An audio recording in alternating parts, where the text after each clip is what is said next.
Hey, this is Anney. And Samantha. And welcome to Stuff I Never Told You, a production of iHeartRadio.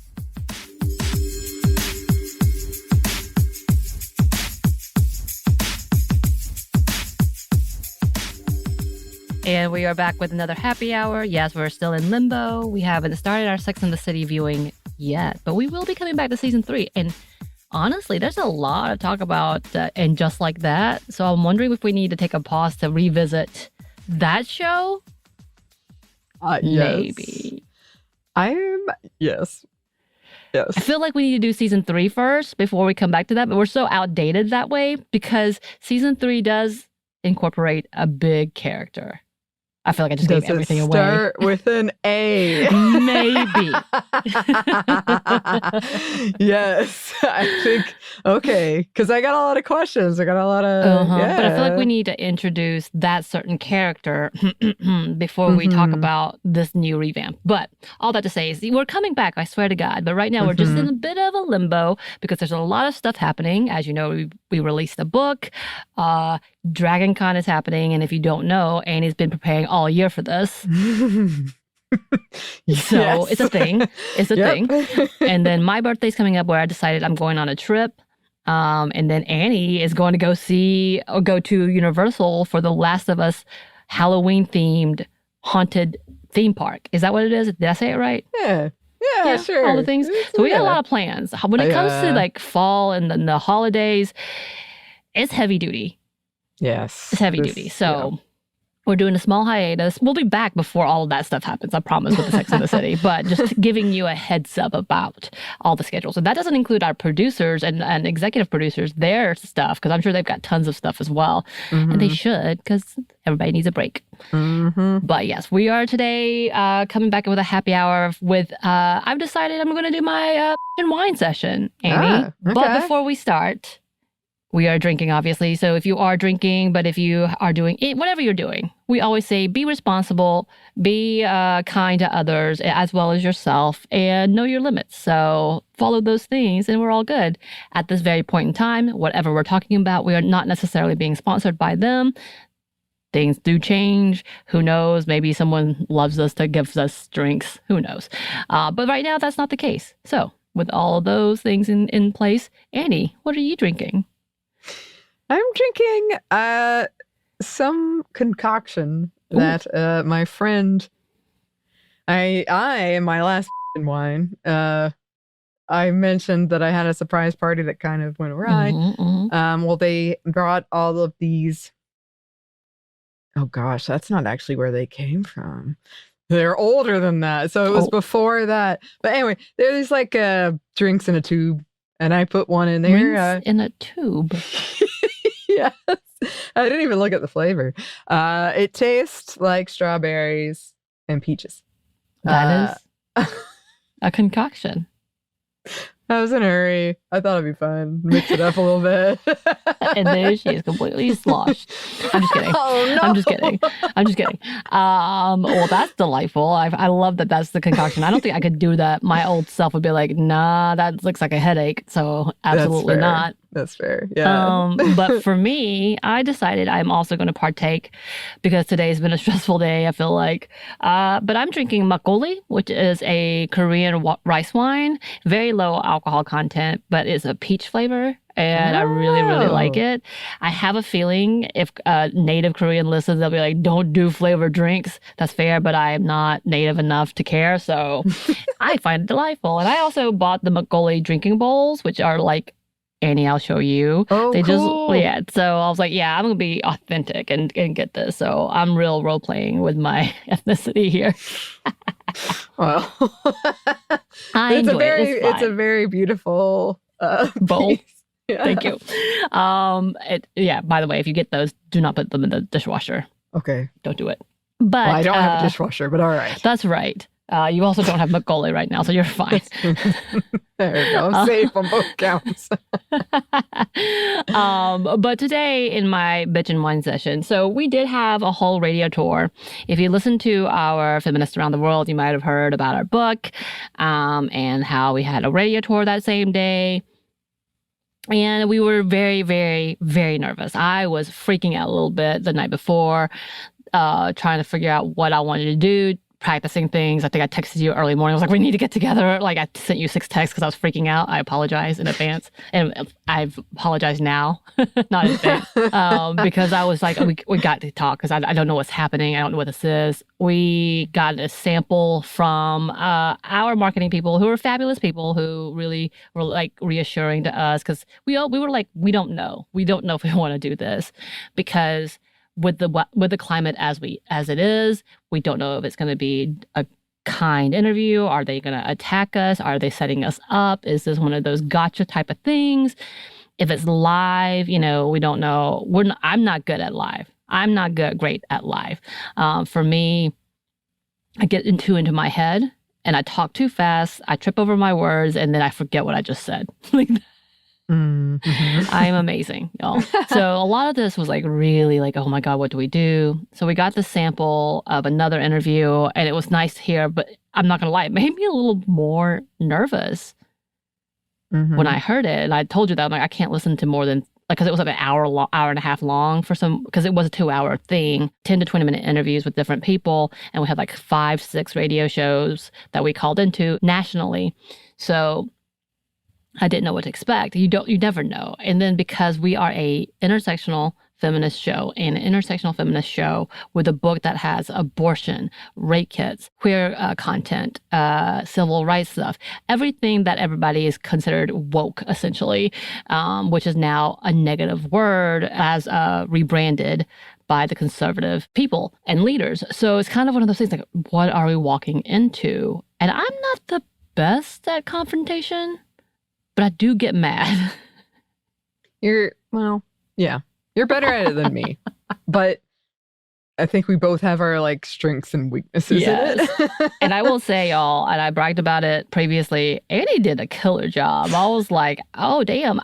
Gleefully, they asked mostly about her content. Like, we split up the chapters and they kept picking one chapter and it was her chapter. Telling. It was very telling. That I was like, thank God. And she was just so good and eloquent. And I'm like, I'm just gonna let her handle this, interjecting here and there, and moved on. Like, other than them pointedly asking me things, which several of the questions I never answered. I realized that after the fact. I was like, I don't want to answer this question. I don't know how to answer this question, rather. So I'm just gonna give a generic version of what I think you're asking me. Yeah, I think we've talked about this before.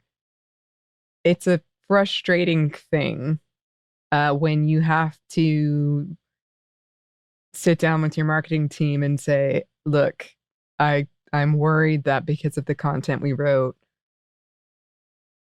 this is not a good fit. This is not going to work well. It's not going to go well. And we did get these great reassurances and they are great, legitimately. But there was just a couple of points in this whole process where I was like, okay, but you still aren't seeing. Right. You should read the book. Yeah, you are absolutely not understanding what we're trying to say and the questions that you're asking.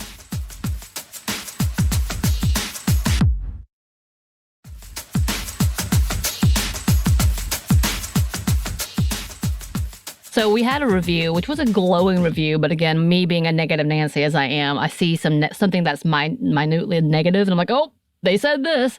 But one of the things that were said that our book is an elementary level. Like it says if you're looking to find in-depth ideals and like whatever about feminism and like a new twist, this might not be the book for you. But this is great for young people, essentially being introduced. Which I was like, I get that, but I don't, because definitely the conversation is like, if you want, here's a preview of our book. We do talk about the rape kit backlog, and then we talk about the Jane Collective and reproductive rights, and then we talk about several other things. I'm like, those are not things that we knew. That's not elementary feminism. That is not things. We did add things like the civil rights movement, but we put in people that people don't know purposefully because we think that those are the times that we can expand on that. And then we put in movements that people didn't know about or didn't know in depth about. And we did that on purpose. Or if there was a movement that was known, we talked about the people who weren't talked about. Like, that's kind of the thing that we always do as a part of our show. Anney did an amazing portion of her nerdery with like fictional characters and why they're important and why we need better representation. So I wouldn't call any of that elementary. Unsurprisingly, when we were asked by mainly all men, so I think there was like 6 to 8 interviews, all of them were men. 2, except for one show that was hosted by one woman, Amanda in Seattle. She did an amazing job. Very lovely to talk to her. And then Lisa, who was a co-host of a show in Chicago, and she was fantastic. It looked like they were excited to talk to us. And I will say, like, we didn't see everybody face to face, so I'm not saying that that's all, like, everybody ignored us or whatever, but they seemed to be really excited to talk about things. But everything that we talked about when it came to the men, the only part of the book they really talked about was the sports chapter, which was the Billie Jean King versus Billy Riggs Battle of the Sexes, which we are very proud of because we think it needs to be talked about. We talked about women in sports, and Anney did such a beautiful job. So I was very glad to talk about this. And I think it's such a succinct chapter and very clear sexism. Like, people really can't deny this. This was sexist. And that's the one chapter that almost all of them picked up on, and that was about it. And I was like, wow, okay, which is not bad outside of, why do you think feminism is where it is today? How come we're so far back? How do you think we can change? All of these things, like, wow, you really did not read any of this book except for that. Yeah, well, yes. To be fair, we were warned. I mean, I guess it's an open secret. People don't often read the book. Right. So that's what's on the website, is that in the civil rights chapter, but they went for the sports one. Mm-hmm. But yeah, it was I actually learned something from them. Because they all brought up the same thing, and I was like, oh, hey. They did. I will say that maybe also because I guess we essentially had boomers as a few of the interviewers, because they were like, I was alive when this happened, and I remember our family did this. And I was like, oh, okay. So when we talk about feminism, it really is, to you, either it's women's rights, equality, they just want to not wear a bra, or they just want to work type of conversation. And that's the essence of feminism. Mm-hmm. Kind of interesting. Again, none of them were awful. Some of them were, again, like all over the point. They're like, I'm not sure what you're asking. Are you asking us why we can't solve feminism? Why are we still talking about this? Like, is that the question? Are you being condescending? I can't tell. So of course I was like, I'm going to let Anney talk, and then I'm going to try to come behind her because I have no idea what he's asking me, and I'm already off point. Like, oh, that was funny. I was like, he said something about atomic. Pay women more. There was like atomic something, and then my mom, really respect my mom, and my dad made sure to tell us we need to respect her. And I was like, is that what? I don't understand. Okay. All right. Cool. I will say we had one incident, and it was exactly from who I thought it would be. Like, if we had any incidents, I was like, I'm worried about this location, and I'm not going to put it on blast like that. But I do want to tell y'all about it just because I'm very paranoid about what people will do to get clicks and to get listens. So I think it's important because I'm afraid it's going to be something clickbaity, possibly because the way he framed the question, it was a he. The very last question we had in one of these interviews, I'm thinking he's going to ask something about, where are we today in this kind of rights type of situation, which, by the way, no one talked about abortion. No one talked about reproductive rights in this conversation. One person, he asked a very great question about the backlog of rape kits. And I was like, whoa. Yeah. Yo. I was shocked. I was so excited by that. And I was like, yeah, let's talk about this. Go, Anney. Because again, it was your chapter. And I was like, yeah, I don't want to talk. So we had one amazing question, and he did a great job. Like, he was very personable. I felt like him and Seattle in the first call that we had, which were both women, were the most comfortable and understood what we were trying to do. Mm-hmm. And I felt like that was a beautiful thing. But what this other dude at the end of it, he was like asking, he's like, so I have to ask you this. And it's because he said it's got to be asked, as if we didn't even talk about any of this. We talked about trans rights in general and how they're under attack and they need to be protected. We say that. Mm-hmm. He actually brings up TikTok star Dylan Mulvaney and says, and misgenders them, by the way, misgenders her so badly, pointedly. Like, the way he was saying her name, the way he was calling her pronouns, he was misgendering her on purpose and saying, you know, Dylan makes you look bad. Like women look bad. I look at my wife and I don't think like she represents something different. And I wouldn't, if I was a woman, I wouldn't want her taking up my space essentially and being this representation of women. I'm not going to lie. I got real angry. He also said, maybe I am a closeted feminist when he said that. Yes. I was like, no, you're not. No, you're not. That is not a feminist. Like, shut the up.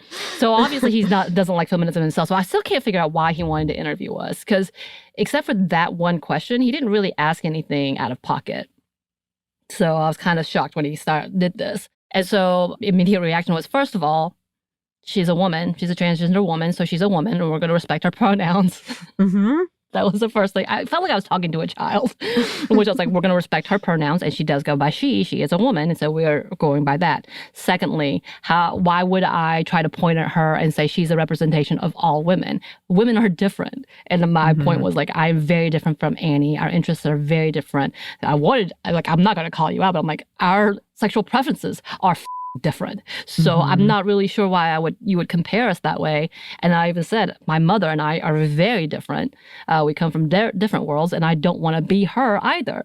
And I was like, and at one point I was like, you know, we would be what many would consider assigned as female at birth, which is still antiquated in its conversation. And I hate that I had to point that out, but I know if I didn't say that to him, it wasn't going to get the point across in that, no, she is a woman. We respect her as a woman, and we will always respect her as a woman. And there's no need to criticize her or say that she is, because she's never called herself the representation of all women. So why? She's not hurting me. She's not in my space. Yeah. And in which, like, I got, like, that kind of ended, and I was seething. Like, I really wanted to be like, what the is wrong with you? Well, I'm so glad you stepped in because... as you mentioned, I've mentioned it too. I don't hear very well if I can't see your face. Right. So you said this name, and for some reason, I was like racking my brain, like, oh my God. Oh, yeah. If you didn't know, if you were not on TikTok, you wouldn't know who she is, really. And we've talked about her. So like when you said it, I was like, oh yeah, I got you. But I was like, what are we talking about? That's legitimate. That's legitimate. I get that. And he made it sound like, because for some reason, and I think I was mixing her up with someone who has a similar name, who is a boxer. There's also that dude who's an actor, Mulaney. Yes, yeah. But I think for no reason at all, you know, I'm bad at names. Right. For some reason, I thought it was this other guy. Not a woman, another guy who, like, because he said parades women around or something. Right, parades around as a woman. That's what he said. I think something along those lines. I heard parades women around. So I think you're right, but I heard parades women around. And so I was like, oh, so you're mad at like booth babe culture or something like that. And then you said it, I was like, oh yeah, okay, so wait, I'm not wrong, but he did say Dylan Mulvaney, right? Okay, now I'm starting to question myself. Okay. No, don't question yourself. That would make the interview so much worse. No, I'm so glad you said, you were totally, like when you said it, I was like, all the pieces. Okay. The processing. Started freaking out. I'm like, did I just cuss this guy out for not, like I didn't cuss, but like, did I just blast this guy from misunderstanding a name? No, you were totally right. Because that's what I need with my hearing is like, I need the other context. Yeah. So when you gave it to me, like everything he said, I was like, oh yeah, he did. Okay, got you. But yeah, that it just felt like such a gotcha. Like, let me see what they say. And that is one of the biggest issues that is facing like intersectional feminism, but like this kind of false feminism that we talk about a lot, usually white feminism, but like, is that I think he was trying to get us to be like, oh yeah, that's not a woman. And I guarantee he didn't know I was Asian. I don't think because we didn't have our cameras on for any other things. And unless you get the copy of the book, typically you're not going to see our picture. And if you don't look us up, my name sounds very white. But yeah, and at the end, it was so condescending. He was like, well, that was Anney and Samantha, who are very passionate. Don't back away from hard questions. Right, like that's like the way he ended it. And I was like, oh, you're going to do something with this. You're going to do, because this one wasn't live. So it's taped. And I'm absolutely waiting to see, I feel like I need to put this in, for posterity's sake, just in case, like, he tries to twist words and saying things like, oh, we don't think she's a woman or something, and which is absolutely false in every way. But I'm like also very annoyed and angry. I'm like, you know nothing about our book if that's what you think. If you thought we were coming out on here to be a J.K. Rowling in any way, like, and you did not research, or if you came in here just to be antagonistic, then yeah, you're gonna get a fight. Because I'm like, that I have very, like, I don't say much. I'm not confrontational if I don't have to be, but I will be. Like, that's me, the Libra. I'm like, I don't like it, but I'll do it, and then I'll do it fiercely. But that was one of those moments of like, yeah, you're a douchebag, and I see what you're doing. Yeah. Like, let me tell my own tale just in case I have to back it up. Right. Because then I came in after you spoke, and I was like, look, I have no context for what you're saying. I don't know you did a good job. You're like, I agree. And by the way, this isn't, like, you pretty much was like, why does this hurt us? Yeah. Women are not being replaced. That's not a thing. Yeah. But it was just it's frustrating. And I know we're singing to the choir, and I especially know for like every intersection of marginalized people, we're singing to the choir. But it's just so frustrating when we had this conversation with our marketing team. And then this happened. This is what we were talking about. This is exactly it. Like, and by the way, I'm sure no one listening to this doesn't believe it. But if you don't believe that trans rights are under attack, it got brought up twice in this like number of interviews. Right. And small number of interviews. And we talk about it in the book for sure, but it's not one. I don't think it's in the chapter they read, if they read anything. But they brought it up. I think I make a mention, because we have little excerpts in each of our chapters where the other kind of pops in. I make an excerpt about trans women and just athletes in general who are making history. Like, we talk about Black women and the Black community who has made history and who don't get enough credit in that. So, like, I make mention of it. And there's another, like, you put a part of it in the LGBTQ, and I think I did too in that one too. Like, there's so many things that, like, it wasn't a chapter though, for sure. Right. And to be fair to the second mention, I couldn't tell if it was like a positive or negative thing, but they did ask. Yeah, that got brought up. Like, again, reproductive rights wasn't brought up at all. I'm the one who brought it up a couple of times, like, and they talking about why I was like the chapter I'm excited about, why these chapters are different, and why we need to talk about it. But like, yeah, they stuck to one, except trying to get the gotcha, which was odd. Yeah.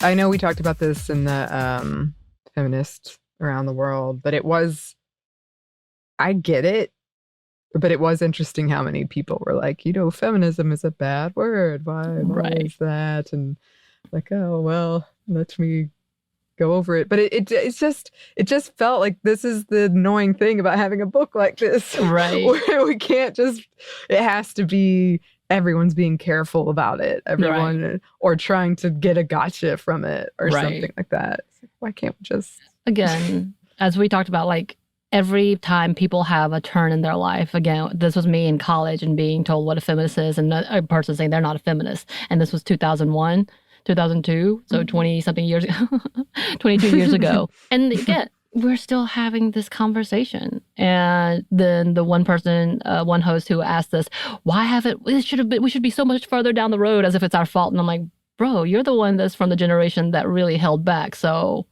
what, you tell me. Yeah.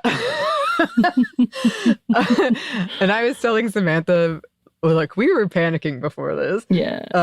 And I was telling Samantha, like, all these conversations I've heard on the radio when I lived over to her house, and I was really concerned. And I do want to say, like, some of it was really good. Like, some of the questions were good, some of the conversations were good, was not all bad, but I just feel like there's so much of that sort of, gotcha, you've got to be this kind of superficial layer. Right.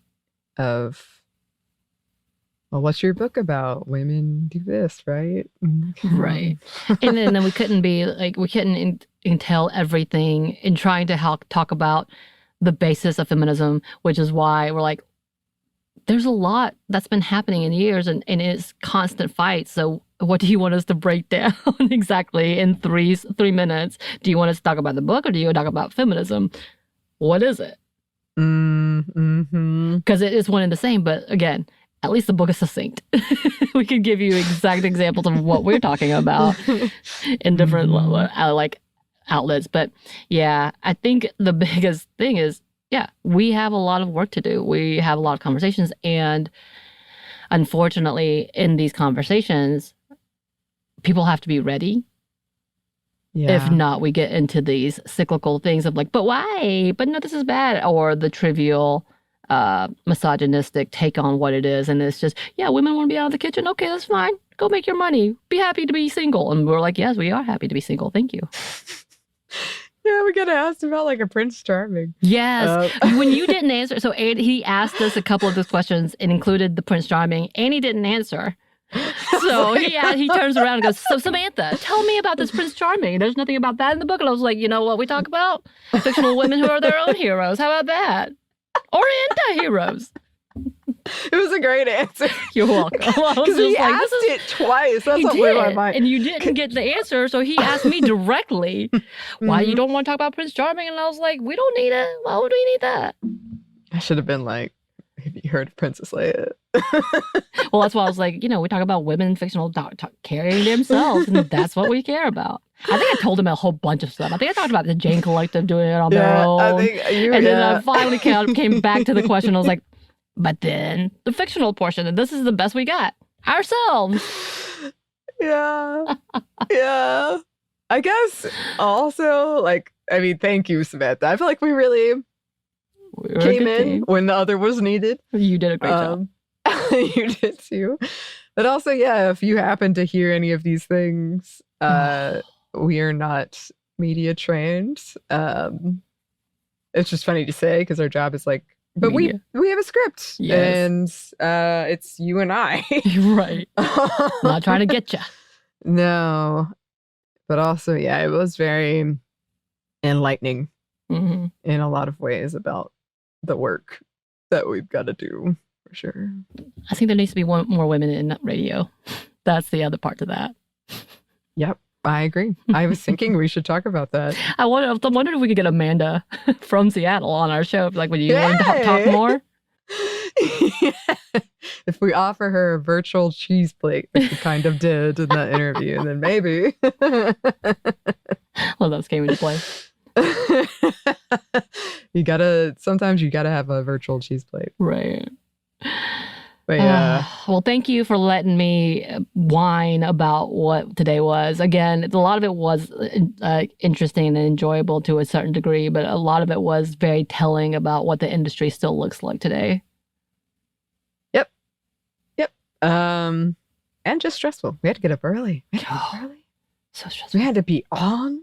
So early? You were so on. I was so quiet. You were so on. It was amazing, y'all. If you do get a chance to listen to it, just hear Annie, her on voice. I was like, well, damn, where did that come from? I was making jokes. She was. Wow.